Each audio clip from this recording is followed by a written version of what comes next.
C'est avec Axel May. Bonjour Axel. Bonjour. Boris Johnson est en Inde depuis hier et même à des milliers de kilomètres de Londres, le Premier ministre britannique n'arrive pas à se défaire du Partygate. Oui, le scandale des fêtes clandestines à Downing Street pendant le confinement sanitaire rejaillit sur sa visite en Inde. Regardez la une du Guardian, Boris Johnson posant devant un temple hier alors que les députés au même moment discutaient de son sort et le Day of Humiliation, le jour de l'humiliation, titre le Guardian. Les députés ont ouvert une enquête parlementaire pour savoir si Boris Johnson les a trompés dans cette affaire, dans ce Partygate.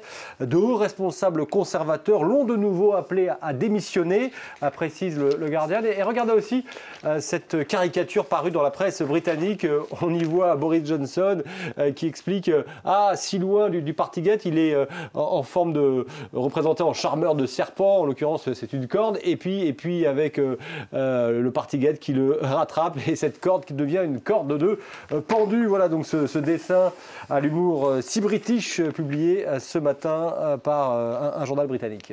Et à la une de l'actualité, comme toujours depuis 2 mois, la guerre en Ukraine. Oui, et ce reportage du Figaro à la rencontre de la communauté grecque d'Odessa qui affiche son soutien à l'Ukraine comme un juste retour de l'histoire avec la présence notamment d'un consulat dans la vieille cité portuaire. Un juste retour de l'histoire. Pourquoi ? Parce que c'est une sorte de tribut mémorielle, explique le Figaro, qu'Athènes paye à une ville qui a joué un rôle important dans l'histoire récente de la Grèce et la création d'un État grec moderne. C'est à Odessa que fut fondée une organisation secrète qui a ourdi les plans de l'indépendance grecque vis-à-vis de l'Empire ottoman.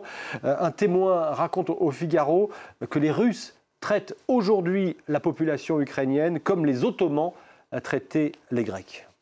Les orthodoxes s'apprêtent, eux, à fêter Pâques dimanche, mais la guerre politise cette célébration religieuse. Oui, en Russie, la hiérarchie orthodoxe appelle à soutenir sans faille le Kremlin et son offensive militaire en Ukraine. Le patriarche Kirill, que vous voyez ici en photo, pro-Poutine, faut-il le rappeler, a appelé les fidèles à se rallier pour combattre les ennemis extérieurs et intérieurs.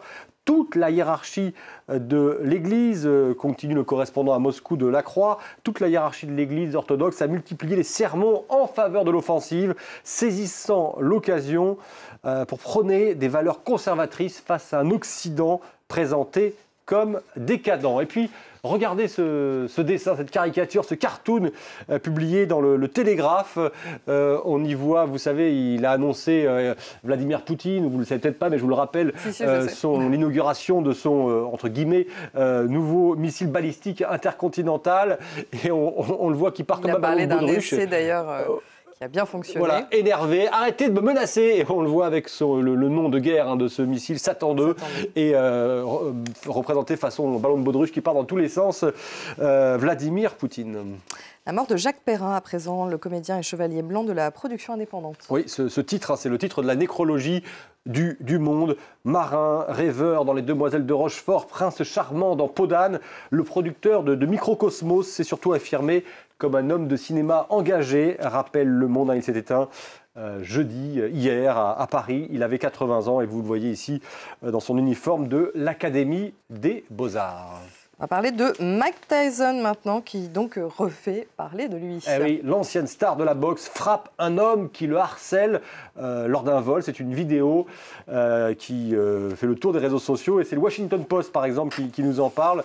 Vidéo où on voit un homme qui énerve. Franchement, Tyson est assis dans son fauteuil en première classe. L'homme l'énerve. Tyson lui dit d'arrêter et bam, la bête se réveille, visage ensanglanté. On voit ensuite l'homme, son t-shirt déchiré aussi après la correction infligée par Iron Mike.